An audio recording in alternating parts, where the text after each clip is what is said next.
লা ইয়াহিল্লু দামু মরিইম মুসলিমিন ইল্লা বিইহদা সালাসিন, মানে মুসলমানের রক্তপাত করা কোনো অবস্থায় জায়েজ নেই, হারাম। প্রতিবেশী রক্তপাত করছেন, অমকের বিরুদ্ধে মামলা দিয়েছেন, তমকের ধরে নিয়ে পিটিয়েছেন, তমকের হাত কেটে দিয়েছেন, অমকের পা ভেঙে দিয়েছেন, অমকের মাথা ফাটিয়ে দিয়েছেন, অমকের উপর বোমাবাজি করেছেন, তমককে গুলি চালিয়েছেন, অথবা অমকের শরীরকে বিকলাঙ্গ করে দিয়েছেন, তমকে গুম করেছেন, যত অন্যায় করুন না কেন সব কিছু কিন্তু ব্যাকফায়ার করবে, আপনার বিরুদ্ধে এগুলো চলে আসবে।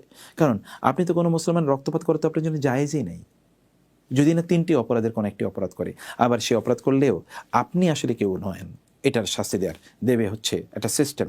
আর সিস্টেম যদি জুলুম বাজ হয় বা জালিম হয় তাহলে তো কোনো কথাই নেই, তাহলে তো সেই সিস্টেম যারা পরিচালনা করছে অথবা সিস্টেম যারা তৈরি করেছে তারাই একটা ভয়াবহভাবে জালেম বা জুলুমবাজ তারা হয়ে যাবে। এবং আপনি একজনের রক্তপাতই করা আপনার জন্য হারাম, সেখানে যে অনেকের রক্তপাতের প্রশ্ন আসে তাহলে আপনি বাঁচবেন কিভাবে? আপনার কি দুনিয়ার জীবনই শেষ? আখেরা থেকে আপনাকে যেতে হবে না, আল্লাহর সামনে কি দাঁড়াতে হবে না? আপনি কি নিয়ে দাঁড়াবেন তখন? আপনার উদ্দেশ্য কি, লক্ষ্য কি? আপনার কি কোনো কিছু আল্লাহর কাছে অস্পষ্ট আছে? কোনো কিছু গোপন আছে? Nothing is hidden from him, কোনো কিছুই গোপন নাই। আপনাকে এতটুকু ভয় লাগে না? কলিজা এতটুকু কাঁপে না? আপনি রক্তপাত করছেন, এই দুনিয়া তো পারফেক্ট না, আপনি হয়তো পার পেয়ে যাবেন, কিন্তু আখেরাতে সেখানে তো তারা আপনার ফেরেশতারা তো আছেই, তারা সেখানে আপনার বিরুদ্ধে দলিল উপস্থাপন করে। আর আপনার রব তো সব কিছু জানেন, তার তো আর দলিল লাগে না, তার কাছে সব কিছু স্পষ্ট। আপনি সেদিন কীভাবে অস্বীকার করবেন? পাওনাদাররা আছে এবং অন্যান্য মানুষরা যাদেরকে আপনি নিয়ে এই কাজগুলো করেছেন তারা আপনার বিরুদ্ধে সাক্ষ্য প্রদান করবে। অতএব কোনো উপায় নাই। খবরদার, একজন মোমেনের জন্যে এটা কখনোই সম্ভবই না যে অন্য কোনো মুসলমান রক্তপাত করবে। তবে আমরা আবারও বলেছি, একটা রাষ্ট্রীয় অবকাঠামো, শরিয়া ম্যান্ডেটেড অবকাঠামো কেবল তিনটি কারণে, যে কোনো একটি কারণে ব্যক্তিকে, কোনো মুসলিম ব্যক্তিকে মৃত্যুদণ্ড দিতে পারে। একটা হচ্ছে আসাইয়্যিবু জানি, জেনাকারী কোনো মানুষ। জেনাকারী মানুষ তার গোটা শরীর দিয়ে জেনা করে, সে কেবল শরীরের একটা পার্টিকুলার অঙ্গ দিয়ে জেনা করে না, তার চোখ দিয়ে জেনা করে, হাত দিয়ে জেনা করে, মুখ দিয়ে জেনা করে, পা দিয়ে জেনা করে, তার গোটা শরীর দিয়ে জেনা করে।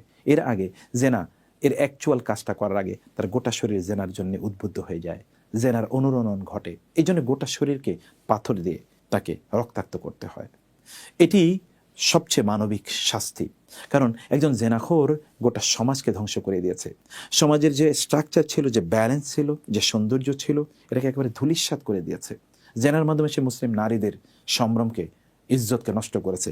এটাকে সবচেয়ে ঘৃণিত অপরাধকে সে স্বাভাবিক করে দিয়েছে। আর এই ব্যক্তি যিনি বিবাহ করেছেন, তিনি তো অলরেডি বিবাহিত, তিনি তো তার স্ত্রীর কাছে যেতে পারতেন, তার স্বামীর কাছে যেতে পারতেন, তিনি জেনা করেন কেন? তার মানে হচ্ছে সে ভয়াবহভাবে ভিতর থেকে সে অপরাধী এবং শয়তানের কোনো এজেন্ডা সে বাস্তবায়ন করছে। এই কারণে তার জন্যে এরকম শাস্তির ব্যবস্থা করেছেন। এখন আপনি চিন্তা করে দেখুন, এর মধ্যে জেনা তো অনেক ধরনের প্রকার এবং প্রকাশ আছে। যদি এই জেনা যদি পুরুষ পুরুষে হয়, নারী নারী হয়, তাহলে কত ভয়াবহ হতে পারে। রাসূল সাল্লাল্লাহু আলাইহি ওয়াসাল্লাম তখন বলেছেন ফাকতুল ফাইলা ওয়াল মাফউল।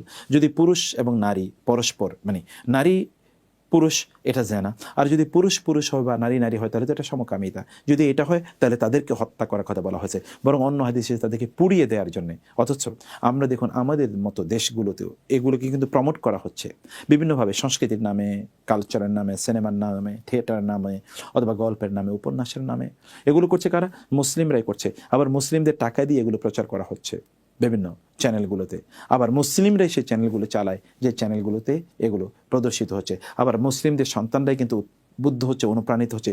তারা আবার গেয়েরা এখানে তাদের অধিকারের জন্য তারা আন্দোলনও করে। ভাবা যায় এটা? এটা অন্য পৃথিবীতে একটা জাতিকে, কওমে লূতকে আল্লাহ তাআলা ধ্বংস করে দিয়েছেন কেবল একটি মাত্র অপরাধের কারণে। সে অপরাধ যখন আমরা অব্যাহতভাবে করে যাই তখন আমাদের কি হতে পারে? এগুলো থেকে বাঁচার জন্য আপনাদের প্রিকশন নিতে হবে, আপনাদের সন্তানদেরকে শিক্ষা প্রদান করতে হবে, তারা যেন একসাথে না থাকতে পারে, আলাদা আলাদা থাকে। তারা কোন বন্ধু বান্ধবদের সাথে উঠা বসা করছে, মেলামেশা করছে, এগুলো জানা দরকার, এগুলো খবর নেওয়া দরকার। এই বীজ বাষ্প যেন তাদের মধ্যে ঢুকে না যায়, এই জন্য তারা কী পড়ছে তা দেখা দরকার, এবং তারা কি দেখছে তা আপনাকে বোঝা দরকার। কারণ এগুলো খুবই, মানে হারাম জিনিসের প্রতি তো মানুষের আকর্ষণ অনেক বেশি, হারাম জিনিসের প্রতি যেন সে আকর্ষিত না হয়ে যায়। এই জন্যে আগ থেকেই আমাদেরকে সেই ট্রেনিং তাদেরকে প্রদান করা দরকার। ওয়ান নাফসু বিন নাফস, মানুষকে যদি আপনি হত্যা করেন তার বিনিময়ে আপনাকে হত্যা করা যায়, কিন্তু সেখানে আল্লাহ সুবহানাহু ওয়া তাআলা আমাদেরকে তিনটি সিস্টেম দিয়েছেন। একটা হচ্ছে যে হত্যা করেছে তাকে হত্যা করা, অথবা তাকে এমনি মাফ করে দেয়া, অথবা তার কাছ থেকে মুক্তিপণ নিয়ে তাকে ক্ষমা করে দেয়া। কিন্তু হত্যার এই তিনটির বাইরে কোনো কিছু নাই। যদি আপনি হত্যাকারীকে ছেড়ে দেন তাহলে মনে রাখবেন আপনি কিন্তু এই হত্যাকারীর মাধ্যমে বিপদগ্রস্ত হবেন। অপরাধী কখনো আপনার মাধ্যমে প্রিভিলেজ পেলে সে আপনার বিরুদ্ধে তার অপরাধের রাজত্ব বা অপরাধের যে স্কিল আছে এটা সে প্রয়োগ করবে। যুগ যুগ ধরে এটাই হয়েছে। অথবা অপরাধীকে শাস্তি প্রদান করতে হয়, এর মাধ্যমে অপরাধ সমাজ থেকে মূলোৎপাটিত হয়। এটাই ছিল মুসলিম সমাজে। একজন অপরাধীকে, একজন হত্যাকারীকে হত্যা করলে আরও হাজার হত্যাকারী যারা মনে মনে হত্যাকারী হয়ে উঠছিল তারা কিন্তু তটস্থ হবে এবং তারা তখন সাবধান হয়ে যাবে। বিচারের দীর্ঘসূত্রিতা যেন কোনো অবস্থায় এগুলোকে, এই কালচারকে যেন ক্ষতিগ্রস্ত না করে। তাইলে সত্যিকার অর্থে বহু কিলার তৈরি হবে। সেটা কিলার বিশ্ববিদ্যালয় তৈরি হবে, সে কিলার তৈরি হবে কলেজে, সে কিলার তৈরি হবে রাস্তাঘাটে, সে কিলার হয়তো বা ঘরে বাড়িতে তৈরি হবে। আপনাকে মানুষকে রক্ষা করতে হলে আর নাফস বিন নাফস ও তারিকুল দিনহি, যে ব্যক্তি তার দিনকে পরিত্যাগ করেছে, দিন সে আগে প্র্যাকটিস করছিল কিন্তু এখন দিনকে পরিত্যাগ করেছে, অ্যান্ড ওপেনলি আল মোফারিকুল জামা, মুসলিম জামাতের সে বিরুদ্ধাচারণ করছে, মুসলিম জামাতের বিরুদ্ধে সে চলে গেছে, অমুসলিম জামাতে গিয়ে সে অংশগ্রহণ করেছে, মুসলমানদের বিরুদ্ধে অস্ত্র ধারণ করছে, মুখের অস্ত্র অথবা কলমের অস্ত্র অথবা অর্থের অস্ত্র, অর্থ ব্যয় করছে ইসলামের বিরুদ্ধে, কলম ধরেছে ইসলামের বিরুদ্ধে, এবং ইসলামের বিভিন্ন সিম্বল নিয়ে সে বিভিন্ন ধরনের মিথ্যাচার করে বেড়াচ্ছে, যেটি আমরা বিভিন্ন সময়ে বিভিন্ন জায়গায় দেখতে পেয়েছি। এটা যদি করে তাহলেও তাকে হত্যা করতে হবে। এই হত্যার বা তাকে মৃত্যুদণ্ড দেয়া যায়। এই মৃত্যুদণ্ড দেয়ার 3টি উপায় কেবল রাসূলুল্লাহ সাল্লাল্লাহু আলাইহি ওয়াসাল্লাম আমাদেরকে জানিয়ে দিয়েছেন। আমরা হাদিসের ফুড ফর থট অংশে আমরা জানলাম